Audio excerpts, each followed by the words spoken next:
من المعصومين المظلومين الذين أذهب الله عنهم الرجس وطهرهم تطهيرا.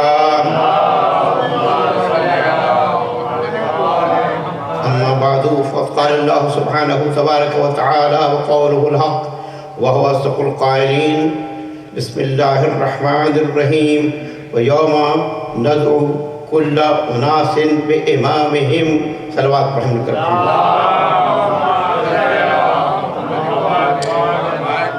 سامعین احترام، مومنین کرام، خواتین و حضرات، آج چونکہ امام غائب کا تذکرہ ہے اس سے لوگ غائب ہو گئے. امام غائب کا تذکرہ ہے اس سے لوگ غائب ہو گئے. یہ فطری امر ہے، اس میں کوئی حرج نہیں ہے، لیکن ہم بھی جہاں بھی ہوں گے ان تک یہ خطاب پہنچے گا، اس لیے کہ ہم اس امام کا ذکر کر رہے ہیں جو ہمارے زمانے کا امام ہے، جسے صاحب العصر والزمان کہتے ہیں.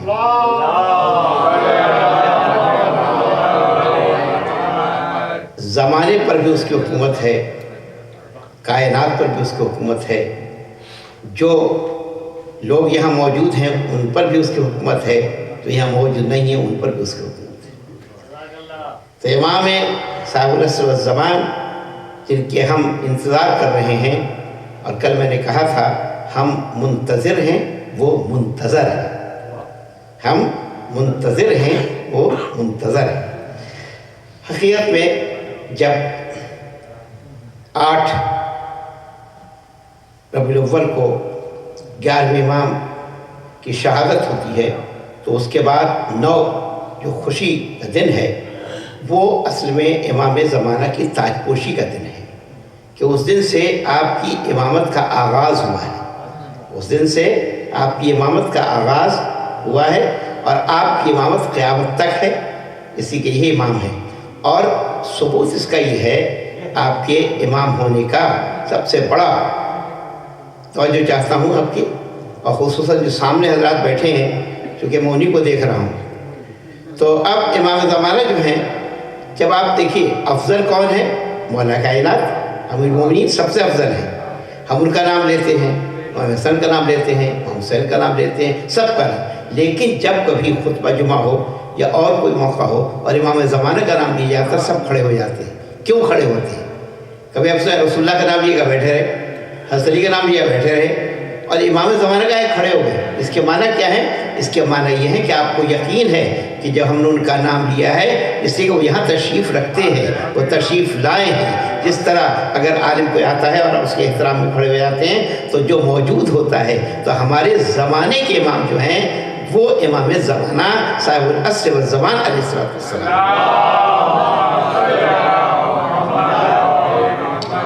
اور میں نے اس آیت کی تلاوت کی ہے، اس میں ارشاد ہوتا ہے وَيَوْمَ نَدْعُو كُلَّ أُنَاسٍ بِإِمَامِهِمْ، جس دن ہم ہر شخص کو اس کے امام کے ساتھ بلائیں گے. لوگوں نے دنیا میں مشہور کر دیا کہ جی ماں کے ساتھ بلایا جائے گا. ایسا نہیں ہے، کہیں قرآن میں لکھا کہ ماں کے ساتھ بلایا جائے گا. اگر ماں کے ساتھ بلایا جائے گا تو پھر آدم کیسے بلائے جائیں گے؟ سوال آدم کیسے بلائے جائیں گے؟ سوال کا جواب دیجیے. حوا کیسے بلائے جائیں گے؟ اس لیے کہ ان کے ماں باپ تو نہیں ہیں، تو ماں کے نام کے ساتھ نہیں. جس لیے کہ آدم کا بھی امام ہے. توجہ چاہتا ہوں، امام ہر ایک کا ہوتا ہے. وَيَوْمَ نَدْعُو كُلَّ أُنَاسٍ بِإِمَامِهِمْ، جس روز ہم ہر شخص کو اس کے امام کے ساتھ بلائیں گے. تو کوئی شخص کائنات پہ بغیر امام کے نہیں ہے. اگر کوئی ہے بغیر امام کے تو ظاہر ہے وہ بلایا نہیں جائے گا. اس کے کہیں نہیں لکھا قرآن میں ہم نبی کے ساتھ بلائیں گے. نبی کی امت ہوتی ہے، یہ امت پیغمبر ہے، لیکن امام رہبر ہوتا ہے اس گروہ کا، اس جماعت کا، ان لوگوں کا کہ جن کے پیچھے پیچھے چلیں گے. اور اب امام کی ظاہر 2 قسمیں ہیں، قرآن نے لکھا، قرآن میں موجود ہے.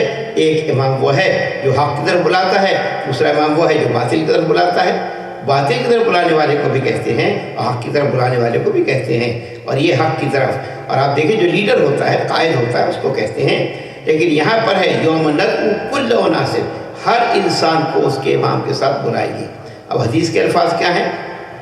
من مات ولم یعرف امام الزمان ہی فقد مات میتۃ جاہلیہ.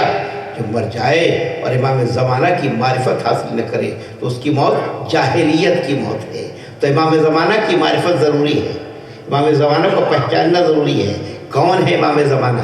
پہلی بات کیا ثابت ہوئی کہ ہر شخص کو امام کے ساتھ بلایا جائے گا۔ اب جہاں تک تعلق ہے کہ کون نجات یافتہ ہے اور کون نجات یافتہ نہیں ہے، کون کامیاب ہے کون کامیاب نہیں ہے، تو اب دیکھ لو، میں صرف مثال قرآن سے پیش کر رہا ہوں۔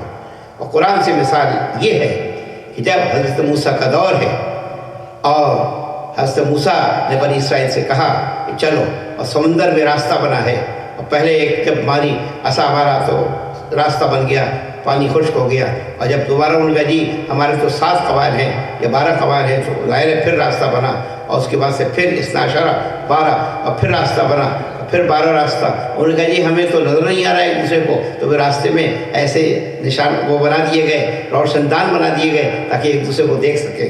تو آپ کہتے ہیں کہ جب چلے ہیں، یہ ریڈ سی کا واقعہ ہے، دریا نیل کا نہیں ہے، غلط فہمی بھی دور کر لیجیے۔ دریا نیل چھوٹا سا دریا ہے جو مصر میں اندر ہے، صحرا سینا کی طرف نہیں لے جاتا ہے۔ تو یہ مصر میں لوگ جو ہے نا کنفیوژن کا شکار ہے، بڑے بڑے علماء بھی اور بڑے عام لوگ بھی، کہ صاحب وہ دریا نیل میں ڈوب گیا۔ فرعون مصری تھا، دریا میں ڈوب گیا۔ فرعون مصری تھا، دریا میں گھل گیا۔ انجوائے نہیں کیا آپ نے لفظ؟ مصری تھا، دریا میں گھل گیا۔ مصری تھا، مصر کا رہنے والا، دریا میں گھل گیا۔ لیکن وہ دریا نہیں تھا، دریا نیل نہیں تھا۔ عربی میں اصل میں بحر کہتے ہیں سمندر کو، اور فارسی میں دریا کہتے ہیں سمندر کو۔ تو اصل میں وہ دریا سے لوگ سمجھے کہ دریا نیل ہے، ایسا نہیں ہے، نیل نہیں ہے، بحر احمر ہے، ریڈ سی اس کا نام، وہ ریڈ سی ہے جو پٹی ہے جہاں سے گزرے تھے، جو صحرا سینا کی طرف۔ تو اب اس میں جب گئے ہیں تو آخری فرد بنی اسرائیل کا داخل ہو رہا تھا، یعنی ظاہر ہے، اور ادھر فرعون جو ہے لے کے آ گیا، یہاں پر آئے اور حضرت موسیٰ کے پیچھے چلنے والے سارے پار ہو گئے، اور فرعون بھی پیچھے پیچھے آیا، اس کا دیکھو میں نے تمہارے لیے راستہ بنایا ہے، اور فرعون بھی ظاہر ہے کہ اس میں آ گیا، اور اس کا بھی آخری فرد داخل ہو گیا، سب آ گئے، پورے جتنے فرعونی تھے سب آ گئے۔ اور آنے کے بعد سے معلوم یہ ہوا کہ وہ تو سب پار ہو گئے۔ یہ بتائیے کہ حضرت موسیٰ کے پیچھے چلنے والے کیا سب نیکوکار تھے؟ سب بڑے پرہیزگار تھے، سب بڑے دیندار تھے، لیکن امام کون سا تھا؟ برحق تھا۔ توجہ چاہتا ہوں، امام برحق تھا۔ اور کیا فرعون کے پیچھے چلنے والے نے کسی نے کوئی نیک کام نہیں کیا تھا؟ تو اس کے معنی کہ اگر امام برحق ہے تو ہم معمولین کو نہیں دیکھ سکتے، ہم پیروکاروں کو نہیں دیکھ سکتے، امام کو دیکھ سکتے ہیں۔ اگر امام نجات یافتہ ہے اور اس کے پیچھے کوئی چلے گا تو نجات پا جائے گا، اور گمراہ کے پیچھے چلے گا تو ڈوب جائے گا، غرق ہو جائے گا۔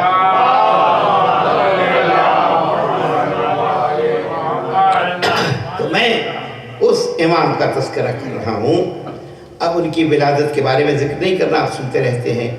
255 میں ولادت آپ کی ہوئی ہے، بعض لوگ 256 بھی کہتے ہیں، لیکن 255 ہی کی روایت زیادہ معتبر ہے۔ اور آپ کا ددھیال جو ہے وہ ہجری 255 ہجری، اور آپ کا جو ددھیال ہے اس میں ولادت و شہادت ہوئی، 5 سال کی عمر تھی جب آپ کے والد کی شہادت ہوئی۔ اور آپ غیبت کی 2 قسمیں انشاءاللہ بتاؤں گا۔ ددھیالی سلسلہ آپ کی والدہ کا جو ہے وہ ملتا ہے قیصر روم تک، اور ددھیالی سلسلہ ملتا ہے شمعون تک جو حضرت عیسیٰ کے وصی تھے۔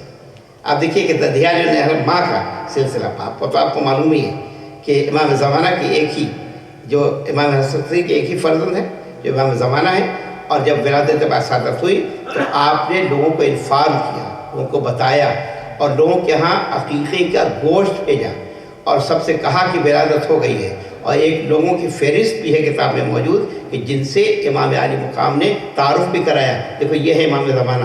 اور یہ امام زمانہ کا ثبوت یہ تھا کہ جب جعفر بڑھے ہیں جو چچا تھے امام کے، امام حسن کے بھائی، جب وہ بڑھے ہیں کہ نماز پڑھائیں تو امام زمانہ آئے اور ان کو ہٹا دیا اور کہا کہ آپ چچا ہٹ جائیے، آپ کا حق نہیں ہے، میں وارث ہوں، میرا حق ہے۔ اور امام نے نماز پڑھائی ہے اور اپنے حق کو واضح کر دیا ہے کہ کون حقدار ہے اور کون جانشین ہے۔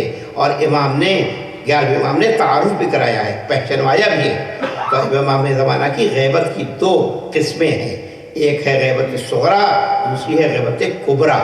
غیبت صغریٰ وہ ہے کہ جو 329 تک جاری رہی ہے، 260 سے 329 تک جو جاری رہی ہے اس کا نام کیا ہے؟ غیبت صغریٰ، جس میں 4 نائب گزرے ہیں۔ اب ذرا تھوڑا کنفیوژن ہے، میں دور کر دینا چاہتا ہوں۔ کنفیوژن یہ کہ لوگ سمجھتے ہیں جیسے ہمارے آج کل آیت اللہ العظمیٰ ہوتے ہیں، ویسے وہ نائب تھے۔ وہ نائب فقہ کے مسائل جاننے کے لیے، بتانے کے لیے نہیں تھے، صرف کمیونیکیٹ کرنے کے لیے تھے، امام سے رابطہ کرنے کے لیے تھے۔ وہ کہ بہت بڑے عالم نہیں تھے اپنے دور کے، متقی و پرہیزگار۔ ورنہ اگر عالم دیکھا جائے تو یعقوب کلینی کا بھی انتقال 329 میں ہوا ہے۔ وہ اس وقت زندہ تھے جب آخری نائب کا انتقال ہوا ہے، علی ابن محمد سمری کا۔ تو اس وقت یعقوب کلینی کا بھی انتقال کا سال وہی ہے۔ تو یعقوب کلینی کو ہوتے ہوئے وہ نائب بن گئے۔ اس کے بعد ان نائب کے لیے عالم ہونا ضروری نہیں تھا، معتبر اور ثقہ ہونا ضروری تھا، تاکہ کمیونیکیٹ کر سکے، امام سے رابطے کا ذریعہ رہے۔ اور اب وہ جو نائب تھے وہ نامینیٹ تھے۔ سب سے پہلے نائب عثمان ابن سعید ہیں، دوسرے نائب محمد ابن عثمان ہیں، اور تیسرے نائب حسین ابن رو ہیں، اور چوتھے نائب علی ابن محمد سوری ہیں۔ درود پڑھیں مل کر۔ دیکھیے امام زمانہ کا تذکرہ ہے، انشاءاللہ بھرپور ذکر میں کروں گا، مجھے یہ پرواہ نہیں کتنے لوگ ہیں، اور انشاءاللہ جب تک میرا جی چاہے گا پڑھوں گا، اب گھبرائیے نہیں۔ تو بہرحال آپ سننے والے ہوں، اچھے سننے والے، تو یقیناً پڑھنے کا بھی یہ چاہتا ہے۔ آج میں دیکھتا ہوں اتنے یعنی مخلصین کا مجمع ہے کہ امام ایسے مخلصین کو تلاش کر رہے تھے، ایسے مخلصین کو ڈھونڈ رہے تھے کہ جو میرا ساتھ دیں، اور میرے لیے ظاہر ہم انتظار کر رہے ہیں نا ان کا، ہم سب سپاہی ہیں، اب ہمیں تیار ہونا ہے، ہمیں آمادہ ہونا ہے امام کے لیے۔ تو اب ہر شخص کو تیار ہونا ہے، یہ نہیں کہ صاحب آج تو آپ عذر کر سکتے ہیں، مجلس پہ کیوں نہیں آئے، کسی کے فلاں کام ہو گیا، فلاں عذر ہو گیا، وہ بیمار ہو گیا، وہ ایسا ہو گیا، وہ نوکری تھی یہ فلاں، لیکن جب امام آ جائیں تو پھر کوئی عذر نہیں ہوگا۔ جب امام آئیں گے تو کوئی عذر نہیں ہوگا، پھر کوئی عذر نہیں، عذر کیا مارے گئے۔ اس وقت ہر ایک کو آنا ہے، ہر ایک کو امام کے ساتھ جانا ہے۔ ادھر آواز آئے گی جان حق کو وضحق الباطل ان الباطل کان زہوقا، حق آ گیا باطل چلا گیا، باطل تو جانے والا ہی تھا، باطل تو جانے والا ہی تھا۔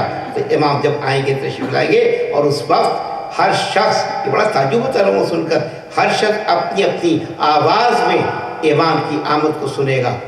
آج آپ دیکھیں کہ ایک لمحے میں اس خبر کہاں سے کہاں پہنچ جاتی ہے، اور ٹرانسلیشن ہو کر ہر زبان میں پہنچ جاتی ہے۔ تو اس کے معنی کیا ہے کہ جو بھی جس زبان کا سننے والا ہوگا وہاں اس کا ٹی وی اور ریڈیو اسٹیشن جہاں بھی ہوگا وہاں سے نشر جب خبریں ہوتی ہیں تو ان کی اپنی زبان میں ہوتی ہے، یعنی سب کو اطلاع اس کی زبان میں ملے گی۔ یہی تو تھا نا کہ ہر ایک کو اطلاع اس کی زبان میں ملے گی۔ تو آج کمیونیکیشن کیسا ہے کہ ایک لمحے میں امام کے ظہور کی خبر 4 دانگ عالم میں پہنچ جائے گی، اور امام عالی مقام، اور اب تیز رفتار سواریاں ہیں، لیکن طی الارض کا معجزہ ہوگا۔ طی الارض کسے کہتے ہیں؟ زمین کی مسافت کو طے کرنا۔ جیسے حضور سرور کائنات چلے بھی گئے اور معراج کی منزلوں کو طے کر کے واپس آ گئے، یا بعض اصحاب کو بھیجا ہے اور انہوں نے جناب سیر کی اور واپس آ گئے، تو راتوں رات اتنی بڑی منزل کو طے کرنا آسان نہیں ہے، کہ قدرت الہی سے کوئی شے بعید نہیں ہے۔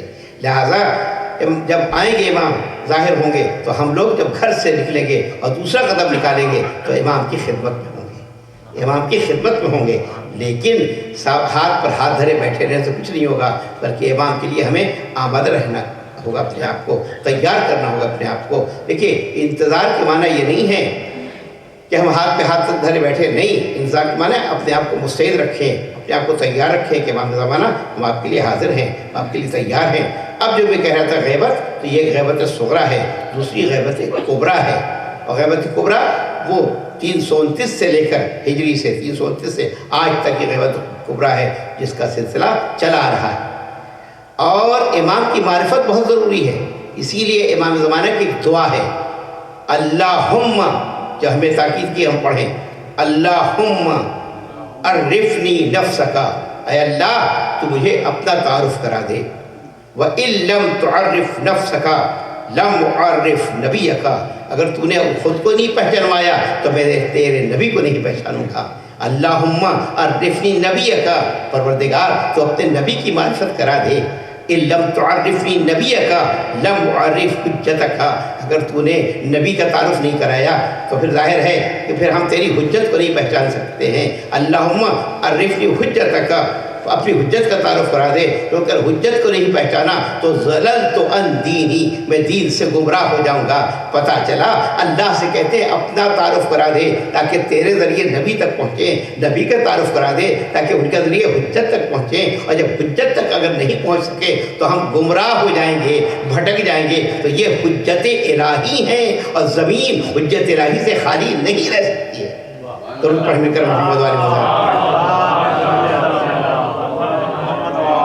اس لیے کہ روایات میں ہے اِنَّا لِلَّهِ حُجَّتَيْن حُجَّةٌ ظَاهِرَةٌ وَحُجَّةٌ بَاطِنَةٌ.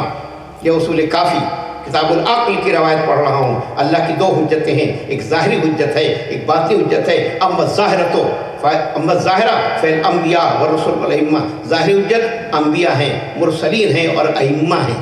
ائمہ حجت الہی ہیں، حجت الہی ہے. واما الباطنہ فہی العقول. حجت باطنی کون سی ہے؟ عقل ہے. عقل حجت باطنی ہے. عقل کو حجت قرار دیا گیا ہے. جس طرح امام زمانہ حجت ہے، عقل بھی حجت ہے.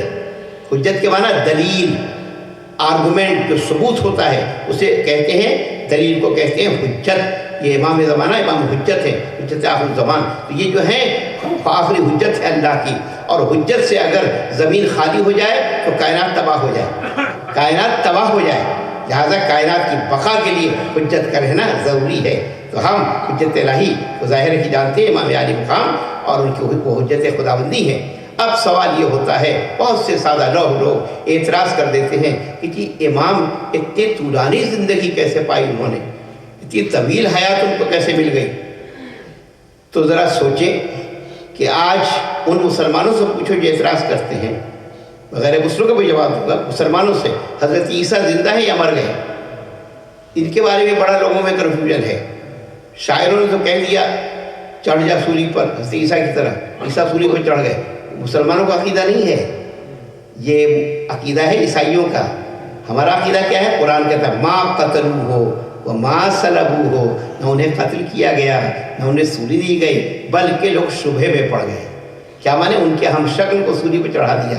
عیسیٰ کو نہیں چڑھایا سولی پر، عیسیٰ کو نہیں قتل کر سکتے. قرآن نے کہا عیسیٰ زندہ ہے، قرآن نے زندگی کی ہے نا، اللہ نے ان کو زندہ رکھا ہے. تو اب ظاہر ہے کہ اللہ وفات دیتا ہے، ان کو نہیں. اللہ تمہیں یعنی تمہاری زندگی کو مکمل کرے گا. تو حضرت عیسیٰ کے بارے میں تمام روایات ہیں. حضرت خضر کے بارے میں سب لوگ کہتے ہیں کہ حضرت خضر زندہ ہے. کیا کیا خضر نے سکندر سے؟ اب کسے رہنما کرے کوئی. کیا کیا خضر نے سکندر سے؟ سنا ہے خضر کے بارے میں؟ حضرت خضر اور حضرت خضر حضرت موسیٰ کو جب خیال ہوا تھا کہ میں سب سے بڑا عالم ہوں، نبی ہوں، رسول ہوں، صاحب شریعت ہوں، صاحب کتاب ہوں، تو اللہ نے کہا دیکھو فوق کل ذی علم علیم، ہر عالم کے اوپر ایک عالم ہوتا ہے. آؤ ہمارا ایک بندہ ہے، اس سے میرے ملاقات کرو. افضل میرے عباد نے کہا ہمارے بندوں میں سے ایک بندہ ہے. اور وہ کون تھے؟ حضرت خضر تھے. ان سے ملاقات ہو گئی. حضرت خضر نے ظاہر ہے کہ پھر ان کو سکھایا اور کہا دیکھو علم یہ ہے. تو اب ہے کیا؟ خضر زندہ ہیں. کب سے زندہ ہیں اور چلے آ رہے ہیں. حضرت ادریس زندہ ہیں. وَرَفَعْنَاهُ مَكَانًا عَلِيًّا، ہم نے انہیں بلند مقام پر بلند کر دیا. قرآن نے ذکر کیا حضرت ادریس زندہ ہیں. اصحاب کہف، ان کے لیے ہے کہ اصحاب کہف غار میں سو رہے ہیں. موت کی بات نہیں ہے، ایک دفعہ ٹمپریری موت تھی، زندہ ہوئے اور پھر جناب سو گئے اور کہا وہ سو رہے ہیں، خوابگاہ میں سو رہے ہیں. اب یہ کہ ان سب کی زندگی. پھر سب سے بڑی بات یہ ہے آج کوئی انسان کائنات کا ایسا نہیں ہے جو شیطان کو نہ جانتا ہو. شیطان سے سب واقف ہیں اگر یہ دیکھا نہیں ہے. آپ نے دیکھا ہی نہیں دیکھا شیطان کسی نے؟ یہاں میں سوال کر رہا ہوں، ذرا جواب دیں. دیکھا ہے؟ اگر میں ثابت کر دوں کہ دیکھا ہے تو پھر کیا ہو؟ چلیے میں قرآن پڑھتا ہوں، قرآن سے ثابت کرتا ہوں کہ دیکھا ہے. اور آپ کہیں گے صاحب کیسے؟ چلیے سنیے. اس لیے میں چاہتا ہوں نا تقریر ذرا سنیں اور دیکھیں قرآن کیا کہتا ہے. قرآن میں ہے قُلْ أَعُوذُ بِرَبِّ النَّاسِ مَلِكِ النَّاسِ إِلَٰهِ النَّاسِ من شر الوسواس الخناس الذي يوسوس في صدور الناس من الجنة والناس. جو لوگوں کے دلوں میں آ کر برے برے خیالات ڈالتا ہے وہ کون ہے؟ کون ہے بھائی جو برے برے خیال ڈالتا ہے؟ شیطان ہے. قرآن نے کہا من الجنة، اس کا تعلق جن سے بھی ہے اور اس کا تعلق انسانوں سے بھی ہے.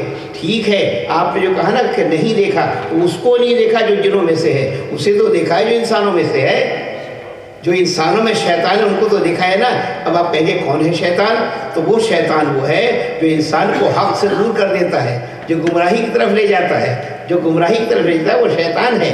لہذا ماننا پڑے گا کہ شیطان وہ ہے وہ جو انسانوں میں ہے، جو منافق ہے، جو شیطان صفت ہے، جو انسان کو گمراہی میں لے جا رہا ہے. اور ظاہر ہے کہ جنوں والا چھپا ہوا ہے، پوشیدہ ہے، اس کو نہیں دیکھا. لیکن کب سے ہے شیطان؟ معلوم ہے اس کی تاریخ ولادت کب تھی، کب پیدا ہوا تھا؟ کسی کو یاد ہے تاریخ؟ کہ ہم تو تھے نہیں، ہمیں کیا یاد ہوگی؟ بس یہ ہے کہ وہ حضرت آدم کی تخلیق سے پہلے ہے، حضرت آدم کی تخلیق سے پہلے ہے.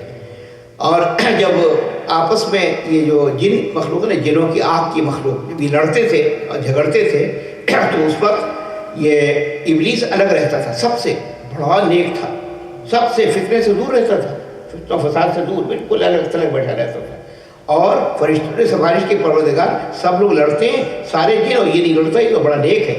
کہا اچھا تم کہتے ہو نیک، چلو اپنے ساتھ رکھو. لے آئے فرشتے اپنے ساتھ، اور جناب اس نے عبادت کی. تو لوگ سمجھیں گے کہ شیطان فرشتہ ہے، فرشتہ نہیں تھا، دھوکہ دے رہا تھا.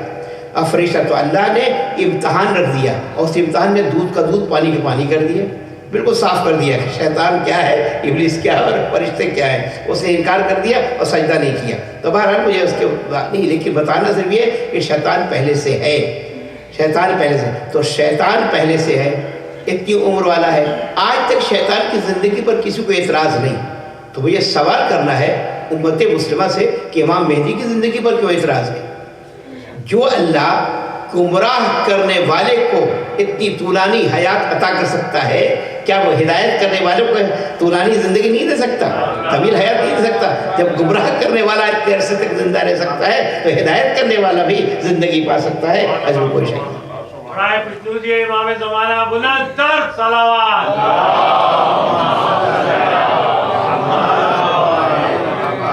اب دوسرا سوال یہ ہے جناب، شیطان ہے اور غائب جو ہے، تو ظاہر ہے کہ ہم تو اس چیز کو آج کل عموماً یوتھ سوال کرتے ہیں، جوان سوال کرتے ہیں کہ ہم کیسے معلوم ہو؟ ہم تو اسی چیز کو دیکھتے ہیں جس کو ہم دیکھتے ہیں اس پر ایمان لاتے ہیں، اور جو چیز ہم نہیں دیکھتے ہم ایمان نہیں لاتے. لیکن بہت سی چیزیں ہیں جو موجود ہیں اور نظر نہیں آتی. ابلیس موجود ہے، ہمارے معاشرے میں ہے، ابلیس موجود ہے، ہر ایک کو گمراہ کرتا ہے، لیکن نظر نہیں آتا. تو ہر موجود ہونے کے لیے، میں نے ایک تقریر میں کہا تھا، ہر موجود ہونے کے لیے نظر آنا ضروری نہیں ہے. ہر موجود کے لیے نظر آنا ضروری نہیں ہے. جیسے میں نے مثال دی تھی، ہوا موجود ہے، دکھائی نہیں دیتی. جنت موجود ہے، نظر نہیں آتی. جہنم کا وجود ہے، دکھائی نہیں دیتی، ہے موجود. اب جتنی چیزیں ہیں، اللہ موجود ہے، کیا کوئی اللہ کا انکار کر سکتا ہے؟ نہیں کر سکتا. لیکن اللہ نظر نہیں آتا. گاڈ کا تصور، اللہ کا تصور ہر ملت میں ہے، ہر امت میں ہے. لیکن ہم اللہ کو نہ محسوس کر سکتے ہیں، نہ حواس خمسہ سے چھو سکتے ہیں، بلکہ اللہ موجود ہے. تو جس طریقے سے اب نظر آنا ضروری نہیں ہے، تو میں نے اس دن کہا تھا کہ روح موجود ہے یا نہیں؟ تو آپ نے کہا ہاں بدن میں روح ہے. جب روح ہے تو پھر روح کہاں ہے؟ ذرا مجھے دکھا دو. کہ صاحب روح نظر نہیں آتی، پھر ہے کہاں؟ کہ ہے تو صحیح. پھر ہم نے پوچھا عقل ہے یا نہیں ہے؟ تو کہہ لیں صاحب عقل تو ہے. ہم نے کہا اگر عقل ہے تو دکھاؤ کہاں ہے؟ کہا عقل دکھا نہیں سکتے. تو ہے بھی اور دکھا نہیں سکتے. تو ہر موجود کے لیے نظر آنا ضروری نہیں ہے. تو جس طرح، اور ہم کون ہیں؟ جو غیب پر ایمان لاتے ہیں. یاد ہوگا آپ کو میں نے آیت پڑھی تھی، ھدی للمتقین الذین یؤمنون بالغیب. متقین کی پہلی صفت ہے کہ غیب پر ایمان رکھتے ہیں. متقین وہ ہیں جو غیب پر ایمان رکھتے ہیں. اور غائب جتنی چیزیں ہیں اگر ہمیں، اب غیب کے معنی کیا ہے یہ سمجھا دیتا ہوں آج. غیب کے معنی آپ کو بالکل میں واضح کر دوں گا، آپ کو سمجھ میں آ جائے گا. غیب کے معنی یہ نہیں کہ امام جو ہیں غائب ہو کے سرداب میں بیٹھ گئے اور سرداب میں چلے گئے اور امام ہمارے درمیان نہیں ہے. نہیں، ایسا نہیں ہے. غیب کے معنی یہ ہے ہماری آنکھوں پر پردہ پڑا ہے، ہم امام کی زیارت نہیں کر سکتے. ورنہ امام ہر سال حج میں تشریف لاتے ہیں، ہم نہیں دیکھ پاتے. امام ہمارے مسائل حل کرتے ہیں، ہمیں معلوم نہیں چلتا. امام آتے ہیں، آ کر گائیڈ کرتے ہیں، ہمیں معلوم نہیں ہوتا. امام ہیں. اب غیب کسے کہتے ہیں اس کو سن لیجئے. آپ سب نے سورۃ اللہب پڑھی ہے یا نہیں پڑھی؟ تبت یدا ابی لہب وتب، یاد ہے سب کو؟ کتنے لوگوں کو یاد ہے؟ 2 ہاتھ اٹھے، 3،